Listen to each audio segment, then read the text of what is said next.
Outcasteri, lijep pozdrav od Ivana i Danijela iz Bresta. Dobrodošli u još jednu epizodu našeg podcasta. Danas imamo gosta kojeg u Petrinji zaista mnogi smatraju ne samo vrhunskim stručnjakom, nego i prijateljem.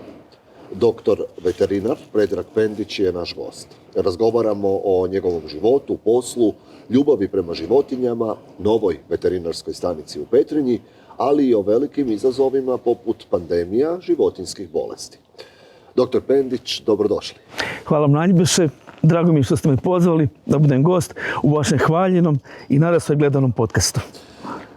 Doktor Pendić, otkud vi kao veterinar? Ajmo početi sa samim počecima. Kad ste shvatili da želite biti okruženi sa životinjama? Pa evo, iskreno ću vam reći, nisam ja kao mlad imao puno pitanja što želim raditi u životu. Zato što me uvijek nešto motiviralo sa medicinske strane. Dakle, sama znanost koja iziskuje puno rada i učenja, ali opet ona je povezana i sa humanom stranom. Tako da od samih početaka sam uvijek nastojao ići u školu u tom smjeru i odluka samog fakulteta da se odlučim za veterinarski fakultet bila mi je dosta laka. Tako da nisam imao previše upitnika u svom životu što bih htio raditi, nego me jednostavno to navodilo da se bavim tim medicinskim pozivima, ali također i sa humanim pozivom, što ćemo kasnije u emisiji uspjeti predočiti što želim reći. Kako je bilo na fakultetu? Jako dobro. Dobro. Jako dobro. Fakultet zahtjevan, puno rada, puno učenja, puno odricanja, ali sve imala svoju svrhu i svoje zadovoljstvo. Tako da sam zadovoljan sa tom epizodom studiranja. I koliko godina je već iza vas? Pa već ovo je 21. godina je. 21. godina, čim sam završio fakultet, odmah sam se zaposlio u veterinarskoj stanici u Petrinji ovdje i evo, od početka do danas sam ovdje u stanici. U mom gradu, u stanici gdje mogu pomagati našim pacijentima, a i njihovim vlasnicima. Kako to da ste se odlučili ostati u Petrinji? Pa, bit ću iskren, uvijek taj jedan patriotski domoljubni odnos prema Petrinji. Petrinja je sama po sebi lijepa, prošli smo to što smo prošli i uvijek i kad si za vrijeme studiranja bio daleko od kuće, nisi mogao doći kući, uvijek se ta jedna ljubav i želja povratka se tinjala je tu da se vratim ovdje. Svakako moja predivna supruga također je bila za to da se vratim ovdje i nije bilo puno pitanja. Kad smo završili fakultet, jedan i drugi ukazala se mogućnost povratka u Petrinju u svoj dom i to smo tako i učinili. I na početku vaše karijere kakva je bila Petrinja iz veterinarske perspektive? Pa promijenilo se jako puno. Recimo mogu govoriti prije 20 godina i sada. Evoluiralo je to ljudsko mišljenje i ljubav prema životinjama. Što hoću reći, danas, za razliku od prije 20 godina, neću reći da nije i onda bilo, ali ljudi su kudikamo više svjesni zdravlja i borbe za svog pacijenta, za svog ljubimca, za svoju drugu životinju. Puno je veći taj interes koji vidim kod ljudi. Dakle, došlo do evolucije u samom razmišljanju i moralnom aspektu kod ljudi i brizi. Prije ljudi su tražili medicinsku pomoć, a sada kad dolaze doktore, to je moj član obitelji. Dakle, to je najčešće što mi kažu i vidim da su ljudi stvarno zabrinuti i to te više još iziskuje da budeš još više u nekakvoj pomoći, u trudu da pomogneš životinja, a samim vlasnicima time. A što se promijenilo u smislu same veterine? Veterina kao grana medicine napreduje svakodnevno. Od modernih uređaja, od lijekova, dakle, kirurških instrumenata, cijeli aspekt medicinske znanosti svakodnevno se poboljšava, a i svaka način metodologije liječenja je već bolji i kvalitetniji. Dakle, mora se mijenjati sa vremenom i raditi non stop, nije dovoljno samo ostati na jednoj razini, nego stvarno ulagati u sebe da bi mogao pratiti trendove. I koji su sad recimo u ovom trenutku 2025. godine najnoviji, najfriškiji trendovi? Što možete vi danas učiniti, a što niste mogli recimo na početku? Pa danas recimo i u stanici koja je opremljena sa sijaset modernih uređaja, kudikamo je lakše poslati neku određenu dijagnozu gdje ti je sve ovdje i sve relativno brzo gotovo, od ultrazvuka, od rengena, od modernih uređaja za pretragu krvi. Dakle, može se puno kvalitetnije doći do nekakvih rješenja, do nekakvih dobrih dijagnostičkih odluka i samim time kvalitetnijeg liječenja životinja. Na stanici veterinarske stanice Petrinja vidio sam da se koristi takozvana terakineza. Što je to točno i koliko to zapravo efikasno po pitanju liječenja? Svakako, to je isto jedna od metoda koja poboljšava kvalitetu liječenja kod životinja i koju bi svakako podržao da se koristi što više, kao i sve druge metode koje mi koristimo. Dakle, kao što sam rekao, sa tim kvalitetnim uređajem mi možemo kvalitetno donositi veterinarske medicinske odluke i samim time pomagati našim pacijentima da što prije dođu do nekakvog zdravstvenog statusa i do boljeg života. Dakle, kad pričamo o veterini, evo danas prije ovog našeg snimanja imao sam priliku razgovarati sa jednom mladom studenticom medicine i rekavši da idemo snimati podcast, rekla mi je svaka čast veterinarima, ja mislim da je njihov posao puno teži nego nama koji radimo sa ljudima. Je li vi mislite isto tako? Ona je to protumačila na način Znam. bolesni pacijent ipak može reći što ga boli i di su problemi, ali jedan pas ne može. Da, dobro, slažem se sa mladom studenticom, ali jedan i drugi posao i liječnika i veterinara je prije svega jedan humani posao i vrlo zahtjevan posao koji iziskuje apsolutno unošenje puno znanja i puno sebe u taj posao.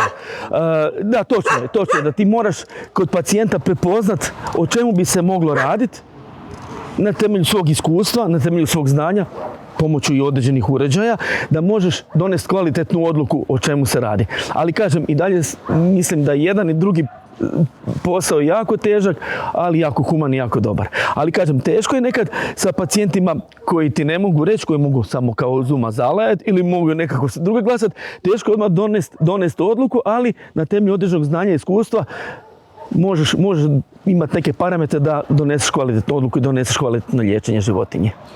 Puno je posla iza vas, 21 godina karijere. Da li postoji nešto što vam se posebno urezalo u pamćenje, neka dobra priča, ali možda i neka tužna priča? Pa znate što, bilo je to teško izvojiti tu jednu priču. Ti 21 godinu rada. Dogodilo se puno situacija, što po danu, što po noći. Od ovih malih pacijenata do teških stanja, teških krvarenja, pa do velikih pacijenata, nekakvih teških telenja ili tako nešto, gdje te ljudi zovu u strahu, u brizi za svog pacijenta i puno se to stvari dogodilo koje su vrlo zanimljive, teške, ali kad se dogodi da se sve dobro riješi, kad vidiš taj osmijeh kod ljudi, kod malih vlasnika, kod djece vlasnika od tih životinja, onda te to ispuni jednom zadovoljstvom i jednim optimizmom.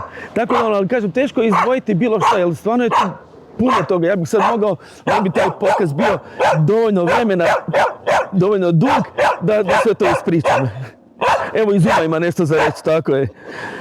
Možda i Zuma ima kakvih dogodovština i veterinarske stanice. Obično mi kad sjedemo u automobil i krenemo prema veterinarskoj, onda ona ne laže ovako. Ali ona želi aktivno sudjelovati u tome i moće da i ona nam nešto želi reći.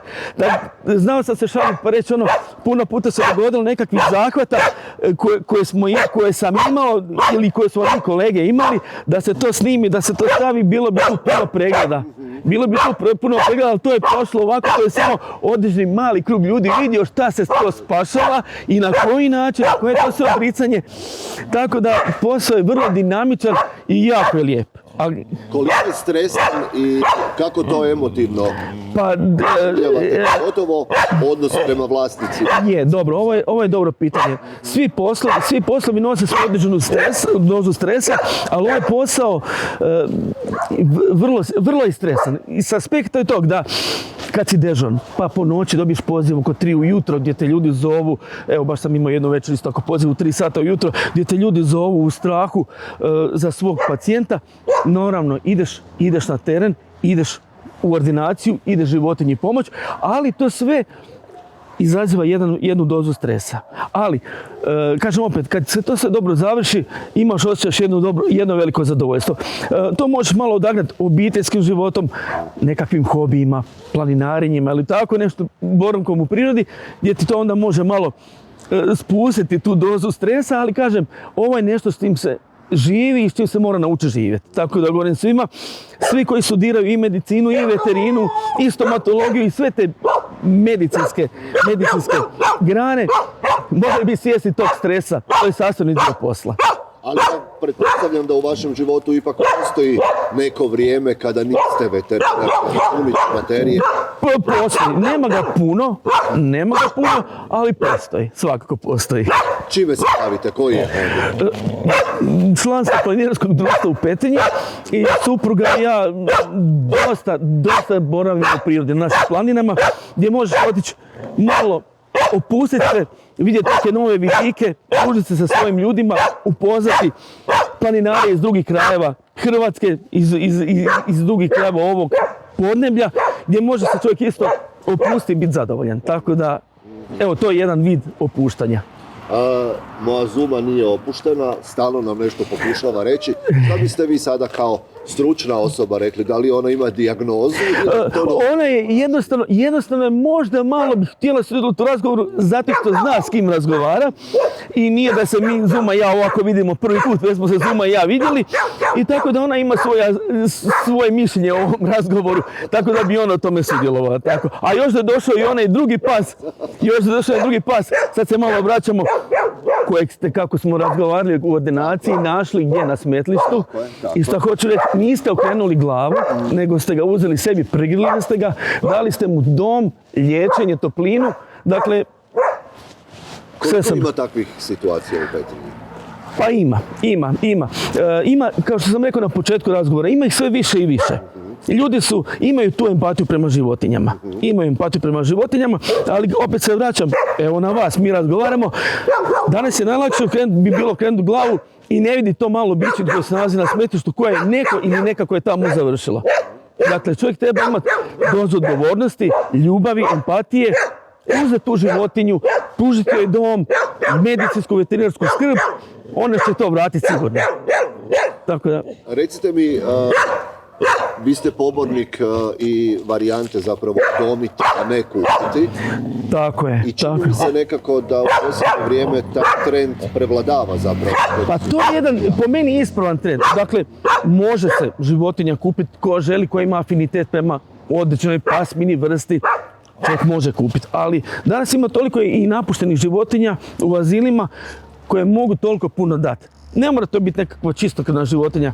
Ovi mali mješanci mogu dati puno ljubavi i puno pažnje. Vratit će sigurno. A dok se razgovaramo mi koji imamo kućne ljubimce, pa onda ako je s druge strane osoba koja ima psa, recimo, sa papirima, i mi koji imamo mješance, onda uvijek nekako tu krene razgovor da su mješanci otporniji, zdraviji.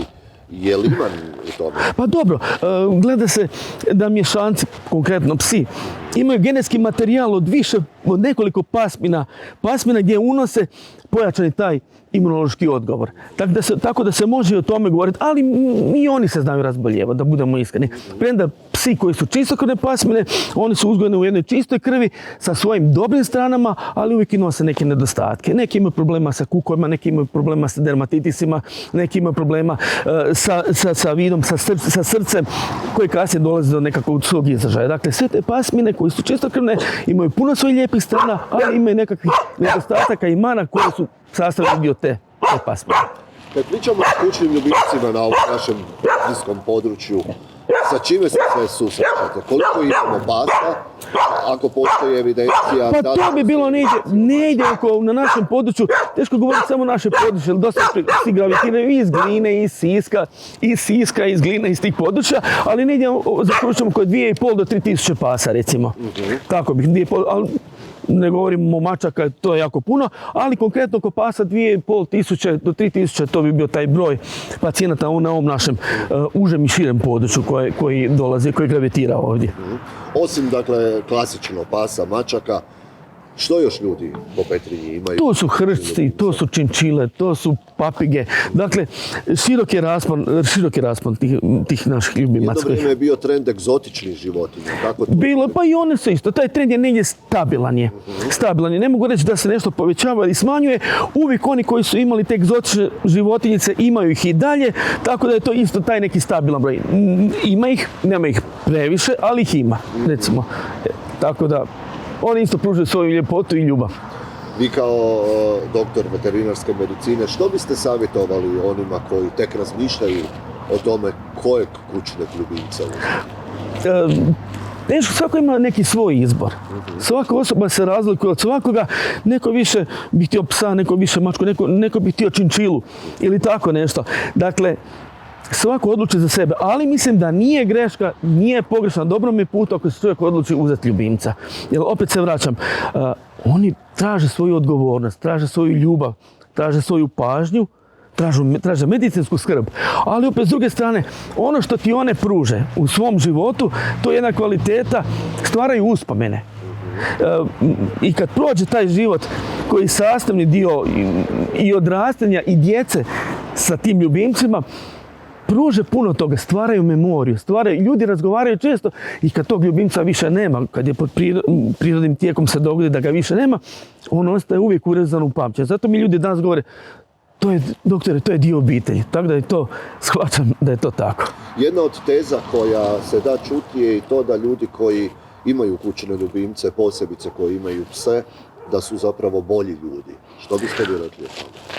Pa dobro, mogu se složiti s time, neću sad govoriti, znam puno dragih, dobrih, kvalitetnih ljudi koji nemaju ljubimce, koji bi možda htjeli, ali nemaju mogućnost, ali ljudi koji imaju ljubimce imaju tu jedan oblik empatije prema tom živom biću i imaju jednu kvalitetu više, ali ne mogu reći ono konkretno, kažem, znam puno ljudi koji nemaju ljubimce, a jako su dobri, kvalitetni, tako da. A s druge strane kažu da imanje kućnog ljubimca može i prevenirati neke bolesti kod ljudi, znači recimo anksioznosti i tako dalje. Tako je. Sam ljubimac, starije osobe. Tako je. Sam ljubimac, čovjek u današnjem društvu nekad teško je biti sam. Ljudi su pomalo, moram reći, u ovom vremenu danas, što smo razgovarali, dosta su otuđeni, odmiču se jedni drugi. Zato možda i ta povezano sa životinjama pomaže ljudima prebroditi neke svoje životne probleme. Jer ipak kad dođeš kući, pa te dočekaju, imao sam situaciju svakakvih gdje supruga nabavi psa i dolazim i suprug je ljut. Kao joj, sad imamo psa, sad ono obaveza više, za mjesec dana taj pas je bolestan, a supruga drži u naručju i kaže, doktore, samo ga spasite, jedino mi se onda raduje kad dođem kući. Ono vidiš male okice i repić maše, kaže, samo ga spasite, jedino mi se raduje kad dođem doma. A prije mjesec dana je rekao, joj, obaveza više u životu, pa kako ćemo? Tako da oni su u mogućnosti promijeniti razmišljanje i shvaćanje ljudi. To je zanimljivo kako ti ljubimci mogu omekšati i najprođe srce nekoga koji je u principu bio jako, imao veliku barijeru prema tome, a kasnije pa ja to nisam znao da to može biti tako. Dakle, ljudi preko tih ljubimaca bolje shvaćaju same sebe, otvaraju neka vrata koji nisu možda ni znali da imaju u sebi. Zato je to kvaliteta. Sad, kad pričamo o kvalitetnijem životu sa kućnim ljubimcem, moramo napomenuti da je i usluga veterinarske stanice u Petrinji puno kvalitetnija od nedavno. Naime, objekt je nastradao u potresu, što je loše i ružno, ali nekako je dobro se završilo, jer svako zlo za neko Svako zlo za neko dobro, to je naš narod je poslovično dobro rekao i to je točno. Radilo se i prije, imali smo objekti i uvijek je bila usluga tu, nikada nije se to ništa promijenilo dok je bila i stara zgrada. Ali sad je u ovom novom trendu jednostavno dogodilo se to što se dogodilo. Izgrađena je nova moderna zgrada sa novom modernom tehnologijom, dakle, mi radimo i dalje od 0 do 24, mi smo uvijek ovdje, dakle, uvijek ljudi mogu računati na nas. Tako da ja imam ovaj mobitel svoj koji je uvijek uključen. I subotom i nedjeljom i na godišnjem odmoru, tako je. Tako da uvijek možeš biti dostupan sa ljudima, uvijek se možeš javiti, uvijek možeš uputiti da li je nešto hitno, da li je nešto opasno ili možeš smiriti. Biće to u redu, tako da dakle, ljudi mogu biti ipak smireni jer znaju da si ti ovdje i da mogu računati na tebe u svakom trenutku.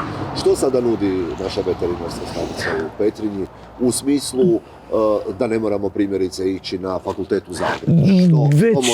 Većina od svih mogućih krvnih pretraga, od rentgenskih, ultrazvučnih pretraga, dakle sve su usluge tu u mogućnosti obaviti ovdje. Dakle, sve je kvalitetnije, sve je bolje, najmodernija tehnologiju imamo sada ovdje, dakle, sve možemo obaviti ovdje uz najbolju trud i brigu i njegu.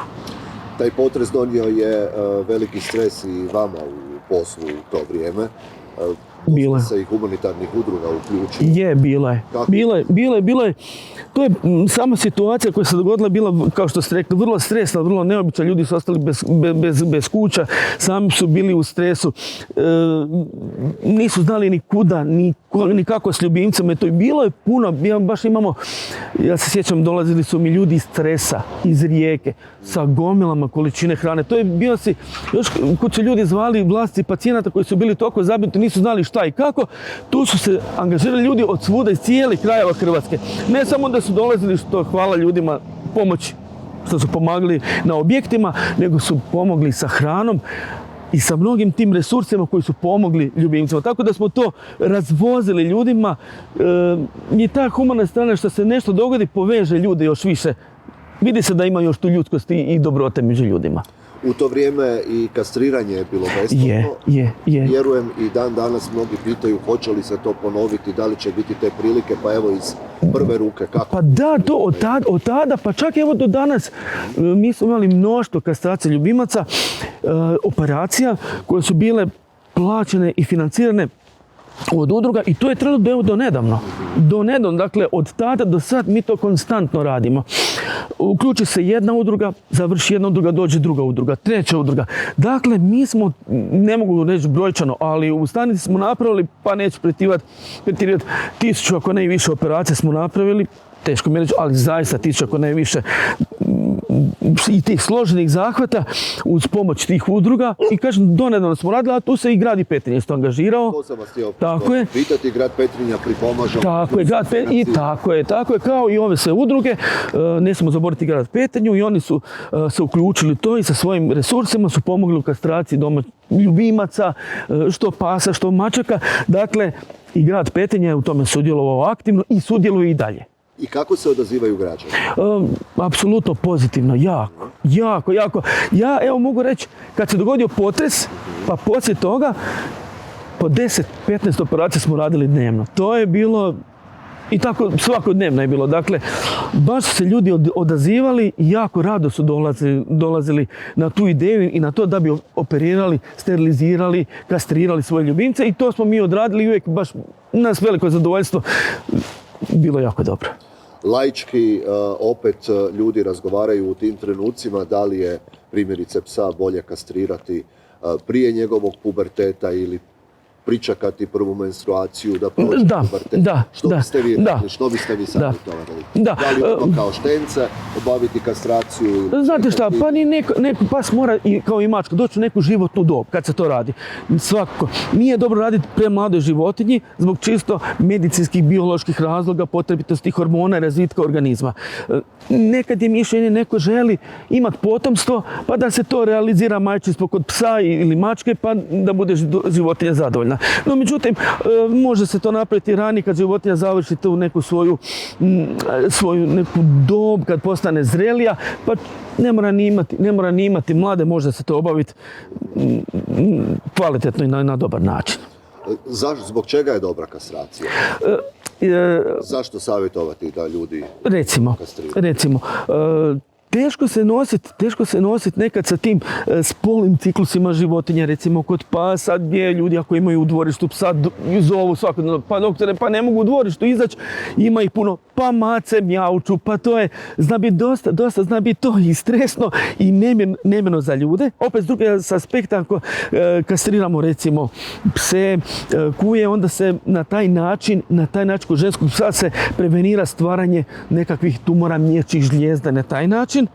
Dakle, ima to svoj i medicinski izgovor i medicinski razlog, a ima svoj jedan i život, tako da se regulira broj pasa, jer često ljudi ne mogu se nositi sa time.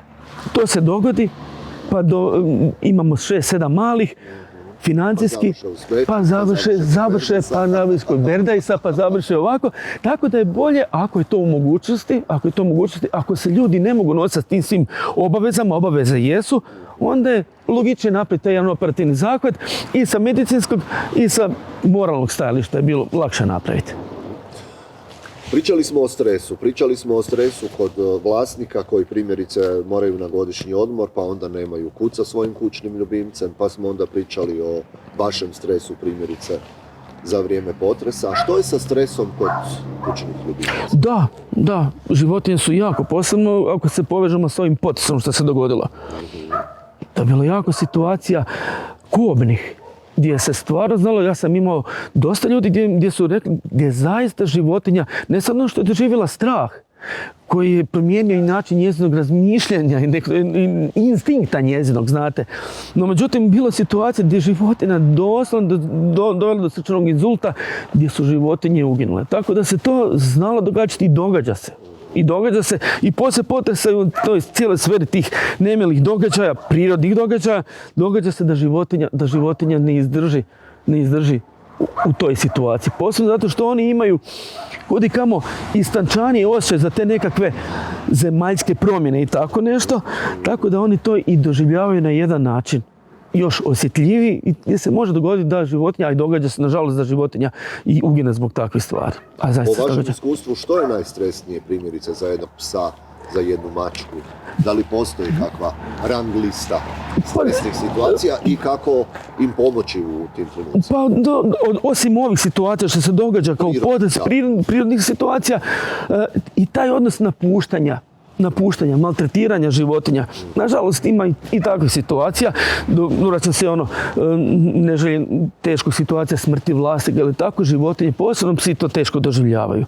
Imao sam situaciju u ovih godinama karijere gdje su ljudi, nažalost, dragi ljudi preminuli i dogodilo se mjesec, dva poslije toga životinja jednostavno, to nisu prazne priče, jednostavno je prestala jest, jednostavno je otišla. To se vidjelo i mogao bi sad nabrajati takve situacija, ali to mi ostaje u memoriji tih dragih ljudi koji su otišli i vjerujte mi, ti neki ljubimci su otišli za njima. Jednostavno tako da je ta konekcija sa vlasnikom je dosta velika. Znači na to posebno. Na to posebno, da. Tako je. Zato i kažem, uvijek ako se može angažirati pa se pomoći životinju ponovo udomiti, da je neko uzme, da je da neko opet svoju toplinu, pa da se malo ta doza stresa kod životinje, da se anulira. Sad ste spomenuli povezanost pasa i vlasnika. Što je sa mačkama?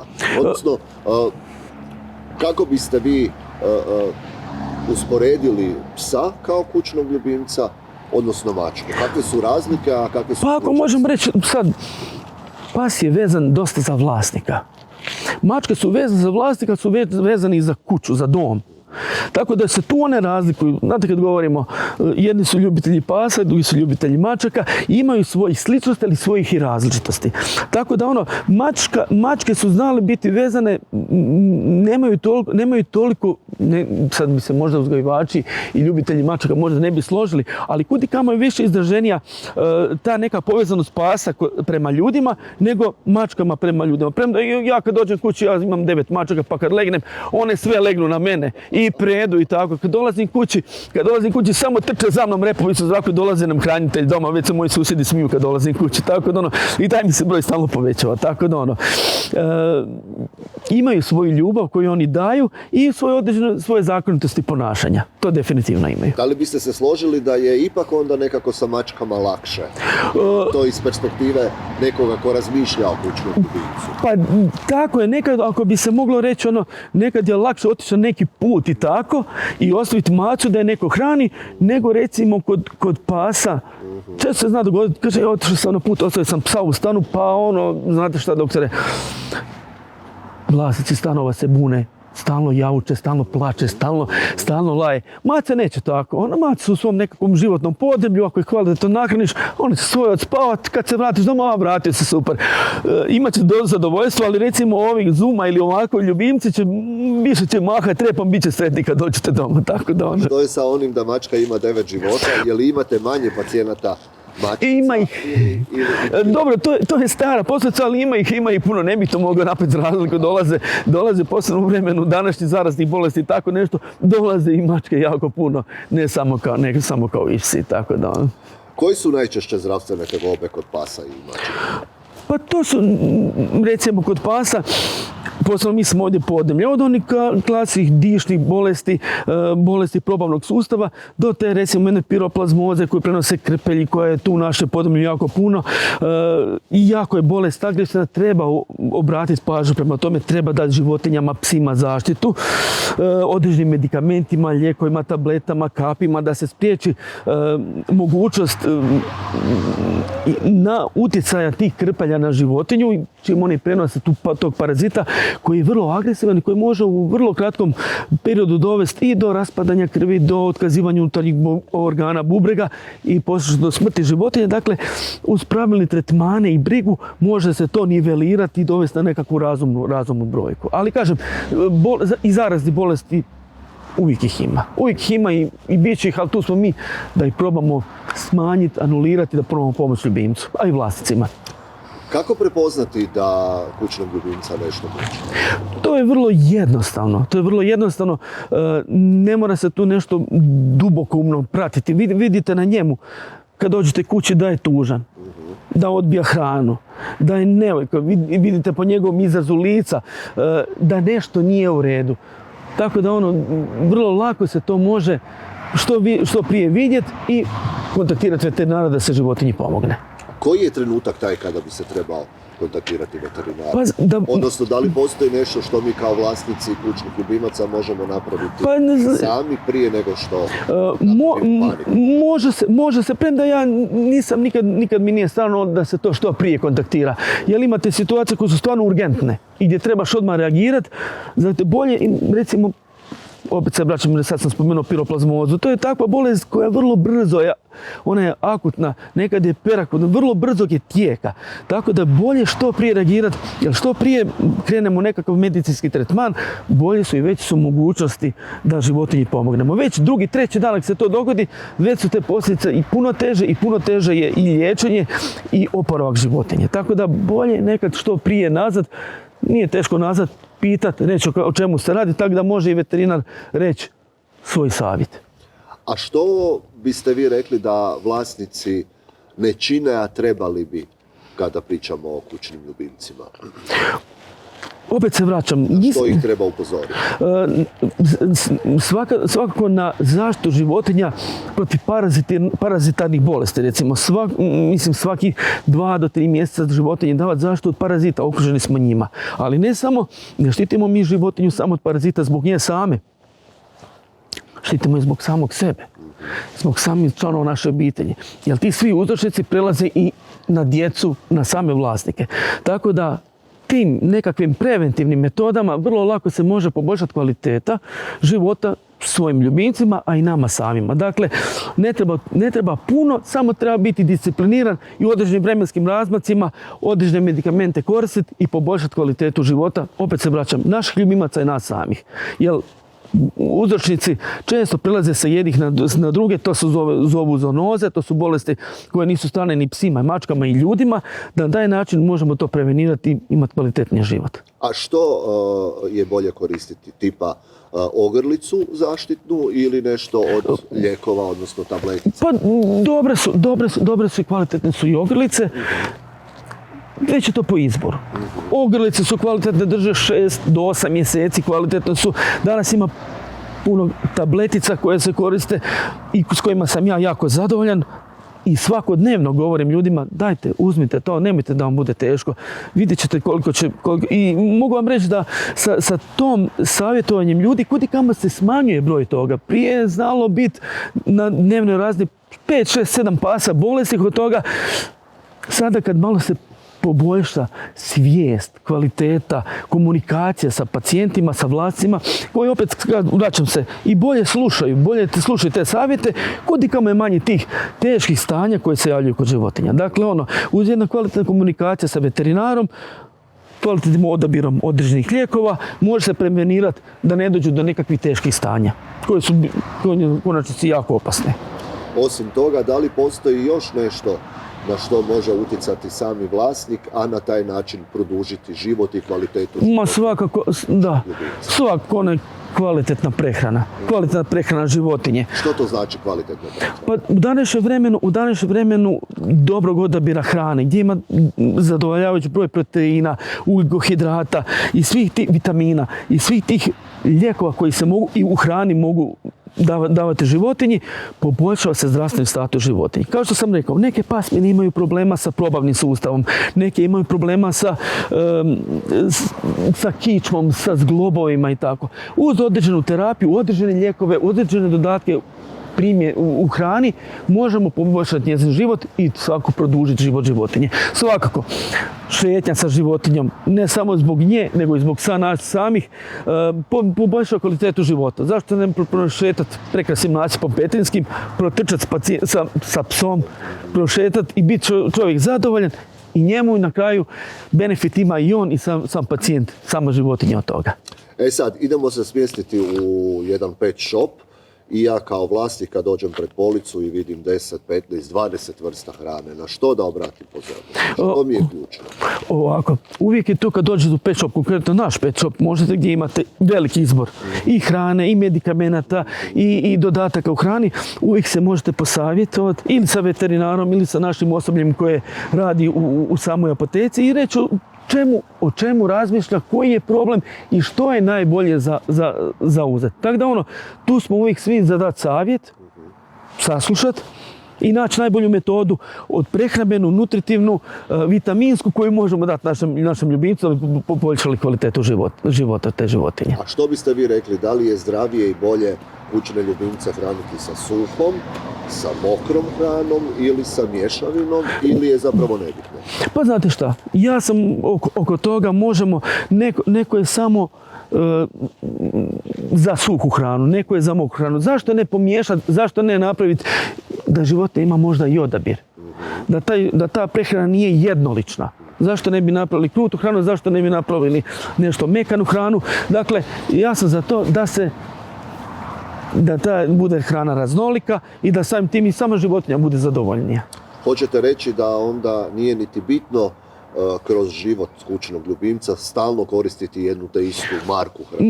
Ili? Kažem, može se tu napraviti i nekakva raznolikost i ta raznolikost poboljšava kvalitetu života životinje. Neki su samo navikli na određen tip hrane i može se to koristiti, ali kažem, nije greška ako se koristi i mekana i suha hrana, dakle nećete pogriješiti sa time. Idemo sada još malo se bazirati na pse. Što je sa analnim čepićima? To je jedan od problema koji u današnjem vremenu često susreće. Zašto on nastaje? Kako se može sanirati? Često se javlja ne samo analne vrećice kao problem, nego se često javljaju u današnjem vremenu kod pasa dermatitisi, dakle upale kože, atopijski dermatitisi. To su sve pojave koje se javljaju zbog vanjskih čimbenika, nekad i zbog prehrane, nekad i zbog nepravilne prehrane, gdje se životinja ima velike te dermatološke probleme, gdje, kažu mi, evo baš me zvala jutros jedna mlada gospođa, rekla, pa mi nismo cijelu noć spavali, non stop se pas grebao. Dakle, uz pravilnu prehranu, uz pravilne načine liječenja, uz analne vrećice koje treba očistiti, ali opet se vraćam i atopijske dermatitise, to su nekakve stanja koje se javljaju u alergijski prirodi, možemo pomoći našim ljubimcima. Ali kažem, sve više i više je tih dermatoloških problema koje životinja se manifestira sa tim grebanjem, češenjem po sebi, a sami tim mi vlasnici kažu, pa nismo oka sklopili non stop, mi to više ne možemo gledati. Dakle, uz veterinarsku pomoć, pravilnu prehranu, to se može dovesti na jednu normalu. Danas živimo u vremenu društvenih mreža, pa tako se i na društvenim mrežama nude mnogi preparati za kućne ljubimce, upravo vezano uz češanje i te probleme koje su nama okom vidljive. Koliko vjerovati takvim reklamama, odnosno takvim preparatima? Dajte mu 3 tabeletice i Da, danas smo u nekakvom tržišnom vremenu, marketinškom vremenu gdje se preko medija plasiraju proizvodi i koji su dobri, svakakvi proizvodi. Nekad možda u tim situacijama, ali često ljudi nazovu. Znate šta, vidio sam taj preparat, pa šta mi možete reći o tome?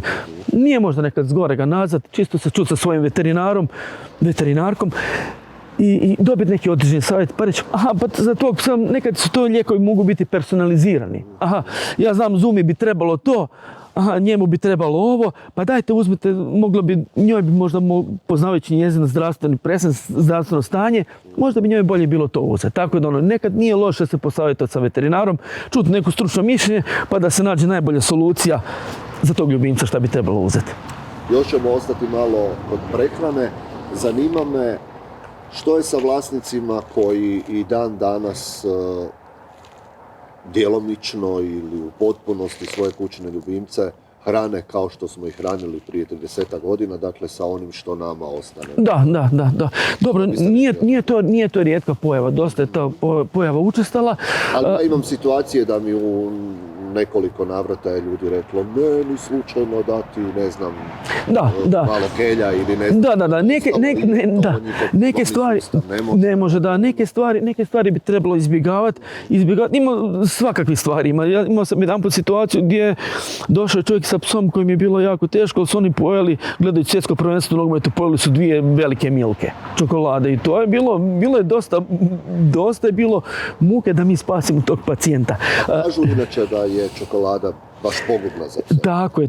Trebalo bi izbjegavati zbog određenih sastojaka i zbog nemogućnosti jednostavno razgradnje određenih segmenata u toj čokoladi trebalo bi izbjegavati. Kaže, ali mi smo to tako sa liječnicima, nas dvoje smo to tako rado pojeli, dok nije postala situacija da se ovo jedan pokunio.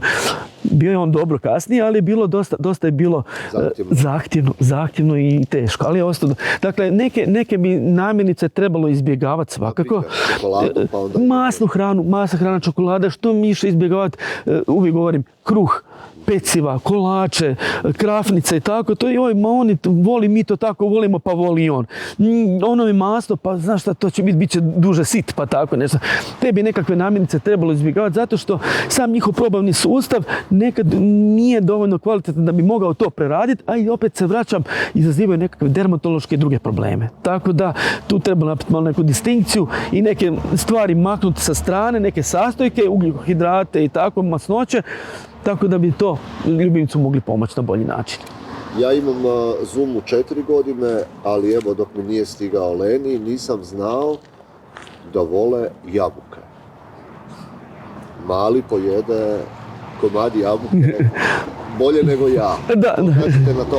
Pa dobro, unos same jabuke kao jabuke neće izazivati nekakve promjene u ponašanju i probavnim nekakvim sustavima. Tako da neće se dogoditi ništa alarmantno što bi bio problematično kod njih. Dakle, jabuka sama po sebi i kao neki izvor vitamina C, premda ga psi sami sintetiziraju u sebi, neće dovesti do nekakvih problematičnih stanja.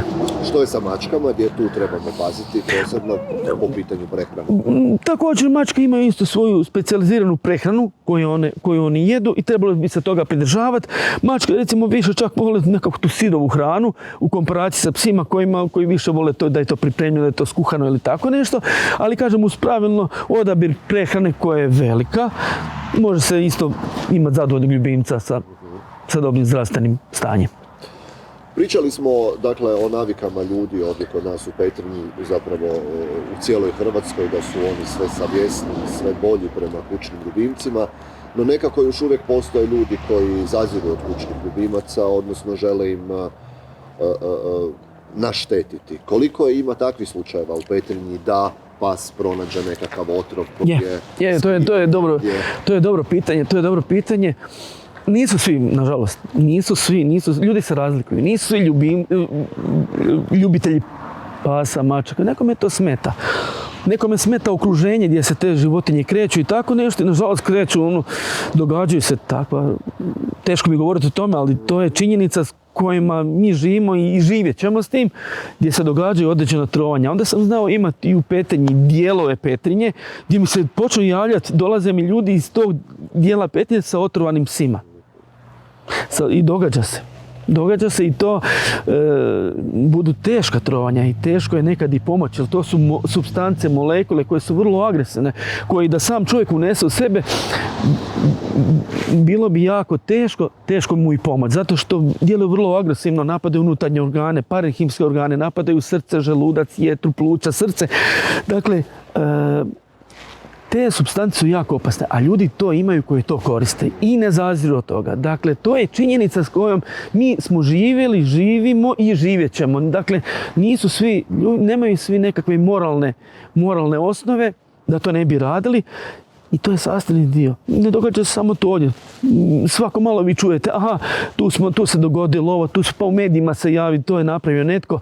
Dakle, to je sastavni dio života i tu smo mi da probamo pomoć životinji sa svojim znanjem, brzom reakcijom, da pomognemo. Nekad, nažalost, i ne možeš, doza tih otrova zna biti jako pogubna, jako teška, ali, nažalost, ima i toga. Ali možda odgojem svog kućnog ljubimca, posebice psa, možemo manje utjecati na tu neku, reći ću, zločestu osobu. Tako je. Što biste vi rekli, koji je to dobro odgojen pas ili na što se tu treba pripaziti? Da, često mi vlasnici kažu, odgojio sam psa tako da ne uzima hranu od nikoga nego samo od sebe. I to je već velika stvar. To je već velika stvar kad se uspije dobiti ta razina odnosa životinje i kudi kamo će se manje događati situacija. Vi možete prošetati prekrasnim nasipom ili dijelom Petrinje gdje životinja je stalno u nekakvom njuškanju, traženju. Vi ne razgovarate, promatrate, možete pričati na mobitel, vi to ne možete u trenutku ni vidjeti da je ona nešto pojela. Kad ste napravili nekakav odgoj sa životinjom da ona ne uzima hranu, da samo uzima od tebe ili od vaših ukućana, kudi kamo smanjuje mogućnost tako nečega. Ja znam da je to teško nekad postići. Puno tu je trud odricanja da bi to postigao. Jako je teško, ali na taj način se to smanji. Ja znam, naš petrinjski nasip je prekrasan, ali imao sam situaciju puno puta. Bili smo na nasipu, evo kad smo se vratili doma, kroz 2 sata katastrofa. Dakle, događale se takve stvari, opet se vraćam.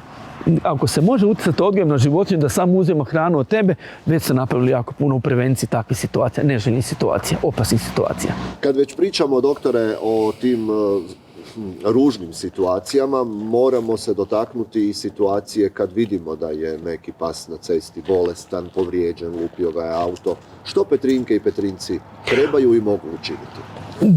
Pa često bude situacija, znalo se događati recimo nedjeljno prije podne, ja dobijem 15 poziva. I to jedan za drugim. Pas je udara na cesti, doktore, pomozite, uvijek imamo službu koja je tu. Uvijek smo ovdje i uvijek se može računati na nas. I opet se vraćam, ta empatija, kažem, dogodilo se, 15 ljudi me nazvalo 15 različitih brojeva u jednom kratkom periodu. Vidjeli smo u Turkulina, ovaj pekinezer leži uz cestu, udario ga je auto. Dakle, uvijek smo tu za pomoć životinji. Dati sve od sebe, da se njoj pomogne, da se vrati u nekakvu normalu, ako je to moguće, ako nisu nekakve pozicije teške, ali kažem, vraćam se, opet je toliko ljudi zvalo, dakle, taj osjećaj, ta empatija je prisutna i angažiranost oko toga da se pomogne životinji, što me puni optimizmom, što mogu reći oko toga. Ali složit ćete se i vi, živimo u specifičnim vremenima, financijski lošim vremenima. Mnogi možda i neće nazvati veterinarsku stanicu jer se boje da će onda trošak te skrbi zapravo pasti na njih. Uvijek se može to pomoći, i to je uvijek humano, to ćemo uvijek pomoći, tako da ćemo se uvijek odazvati takvim stvarima. Tako da uvijek se može, kao što sam rekao, 0 do 24 kolege, mi smo svi dežurni, uvijek smo tu za pomoć, nikad nećemo odmoć i uvijek smo tu sa kvalitetnim svojim znanjem gdje možemo izaći u susret, tako da se može uvijek nazvati. Nije problem. A što sa napuštenim životinjama? Kako onda reagirati i kako se u Petrinji takvim životinjama?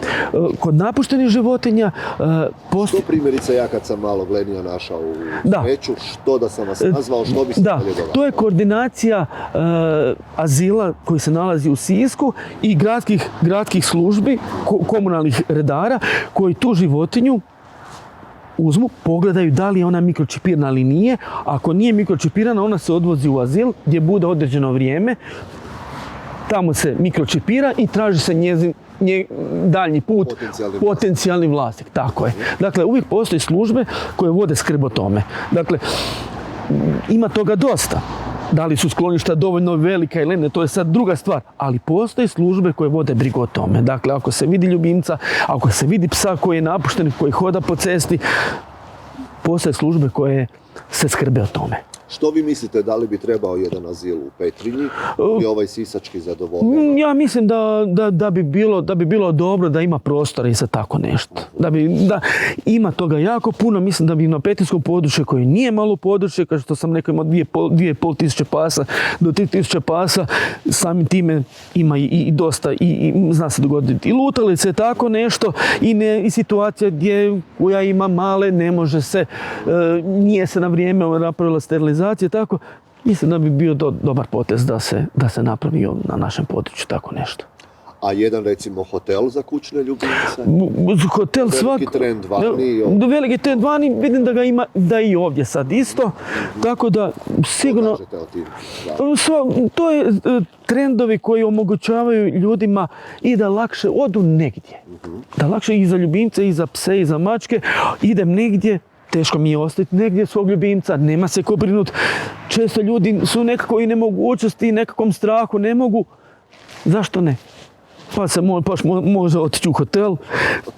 Tam, sigurno na toplome. Tako je, na sigurnome, u toplome, uz kvalitetan odnos prema tome. Može se otputovati na nekako putovanje, na nekakvo ljetovanje i da se dođe kasnije. Ljubimac će biti malo tužan, nismo tu, ali podržavamo otvaranje. To je privatna inicijativa i to podržavamo otvaranje tih hotela. Mislim da ima mogućnosti i prostora za to. Da ima tu prostora. A što kažete na trendove oblačenje kućnih ljubimaca, parfemiranje? Parfemiranje, pa dobro. Danas možete za psa i za mačku. Danas možete, da. Kao i za čovjeka. Da, to je cijeli sijaset tih šampona, mirisa. Ja kažem, kad dođem kod nas u apoteku, potrebujemo one parfeme. Ja često znam reći da je društvo prihvatljivo, opro bih ja košao sa tim šamponom. To je tako je mirišljivo, toliko parfimirano, tako. A i ovi ukrasi, kaputići, to ima uopće smisla. Mogu psići bez toga. Imate vi pasmine koji imaju dužu dlaku i čvršću podlaku i tako. Imate neke koji imaju manju, tanju dlaku i to sve koji su dobiveni nekakvoj čiste krvi.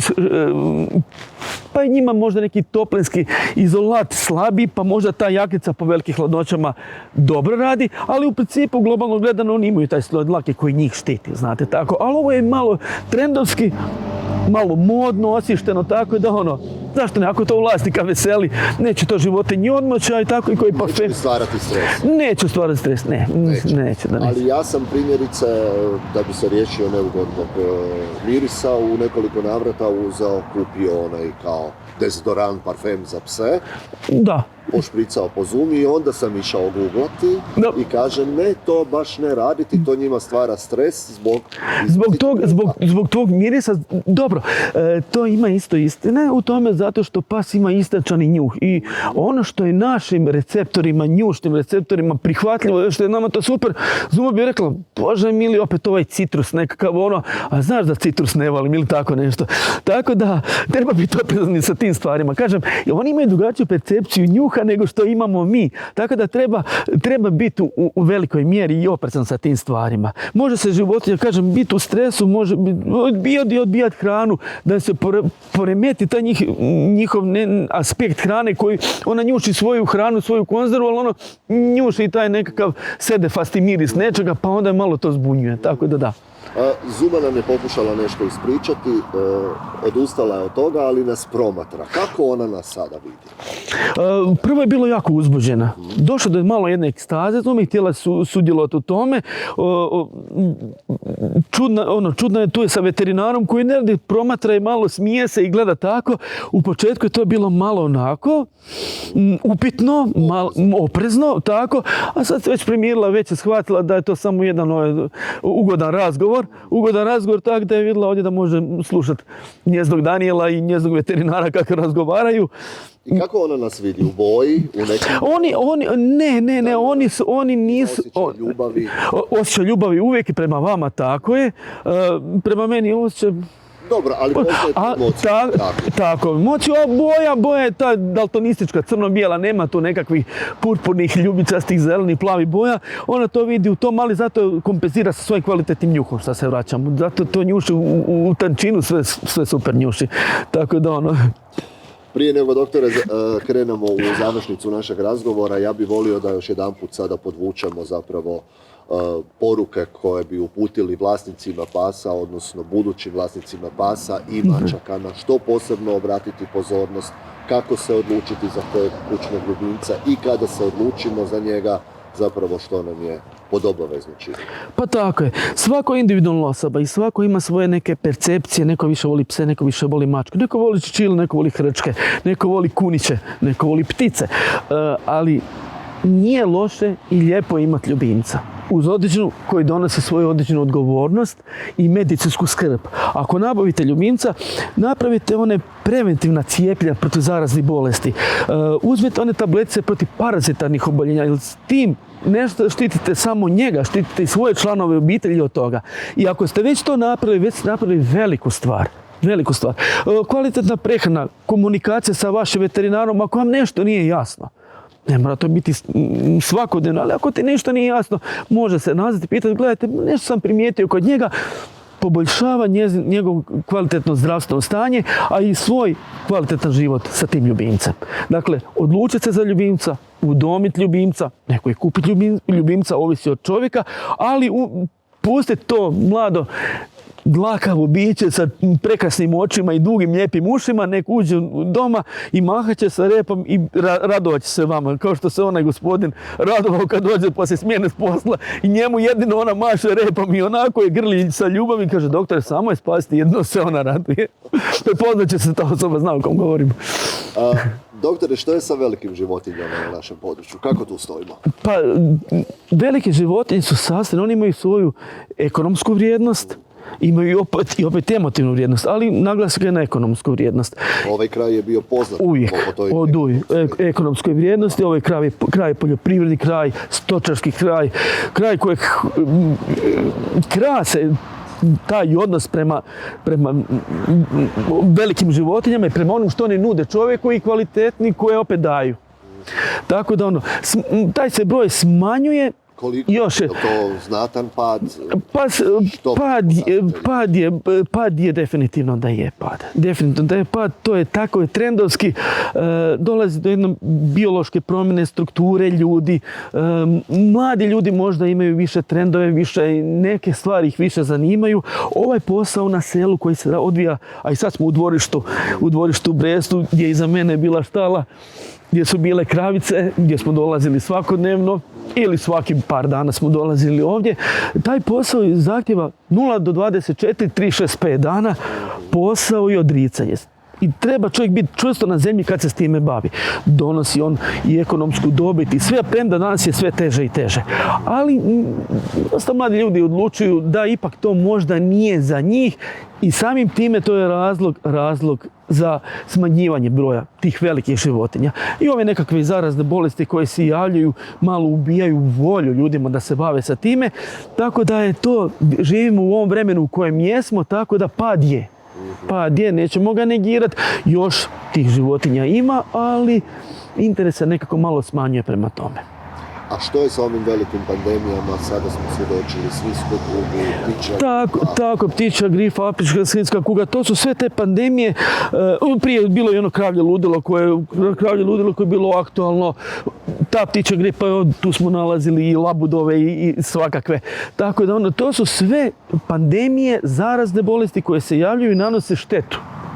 Štetu što u ekonomskom pogledu, i koje ostavljaju svoj trag u toj proizvodnji. Šteta je, ali se one događaju, od toga ne možemo pobjeći. Nažalost, to se događa nekako u nekakvim razmacima, svako malo se nešto dogodi.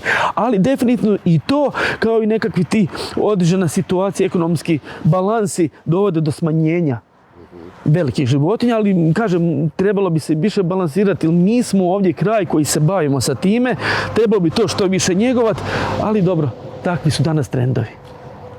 Kakvi su postupci kada se počne sumnjati na neku zarazu u nekom gospodarstvu? Svakako treba se što prije zvati veterinarske službe, veterinara, stručnu osobu koja će pristupiti, pregledati tu životinju i na temelju određenih simptoma donesti kvalitetnu dijagnozu i onda se postupa prema pravilnicima koji su prije tu navedeni.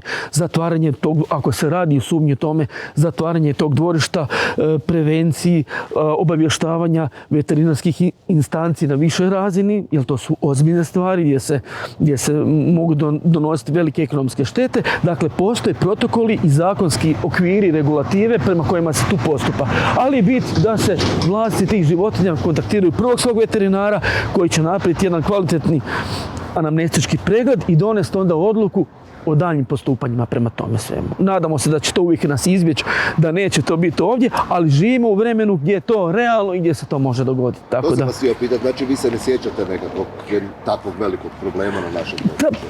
Tako da nisu bili ti problemi koji bi bilo osim te neke ptičje gripe koja je bila ovdje.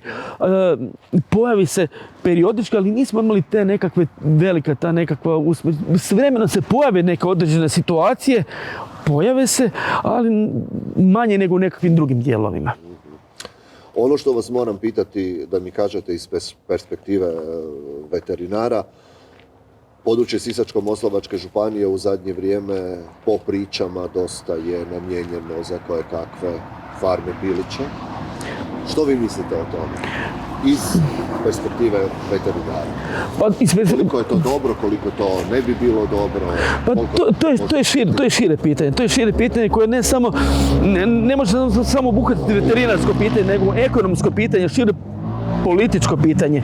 Da li je dobro otvoriti negdje nekakvu farmu koja će baviti se uzgojem velikog broja pilića, pa će zapošljavati se veći broj ljudi, gdje će se riješiti određena pomoć egzistencije ljudi u sredini, u županiji gdje to ne bi bilo loše. Dakle, to je širi pojam gdje bi dalo se kvalitetno o tome raspravljati. I gdje postoji mogućnost takvog posla koji možemo to pozdraviti. Sad, uvijek dolazi... To značilo za vas kao struku veterinarsku? Uvijek te... Da. Taj kapacitet da to nadgleda? Svakako. I sa veterinarskim znanjem i to sve uvijek bi se našla kvaliteta da se može vršiti kontrola takvih velikih objekata i tu ne bi bilo nikad nikakvih problema. Ali sad, da li će doći do tog otvaranja, to je i šire političko pitanje, jasno. Tako da ali sa veterinarskog aspekta, mislim sa ekonomskog aspekta, mi bi to mogli sve pokriti bez problema. Doktore Pendiću, hvala vam lijepo na gostovanju u našem Outcastu. Vi i koliko još kolega brinete o kućnim ljubimcima, o velikoj stoci na našem... Pa nas je petorica, šestorica koji radimo, dečki moji kolege, svako je zadužen za određeni dio svog terena i obavlja teren sa velikim životinjama, a onda kad je dežurstvo popodne, onda se radi sve. Tako da 0 do 24 moji kolege i ja, mi smo tu svi. Dakle, mi smo ovdje pomoći. Dakle, uvijek ima broj telefona, uvijek se može nazad u svako doba dana, svako doba noći, za neki savjet, za pitanje, za neku sumnju da se odagne, da se pomogne. Mi smo ovdje i mi to radimo. 0 do 24 naša služba. Hvala vam lijepo i pozdrav svim vašim kolegama. Hvala vam najljepša na pozivu.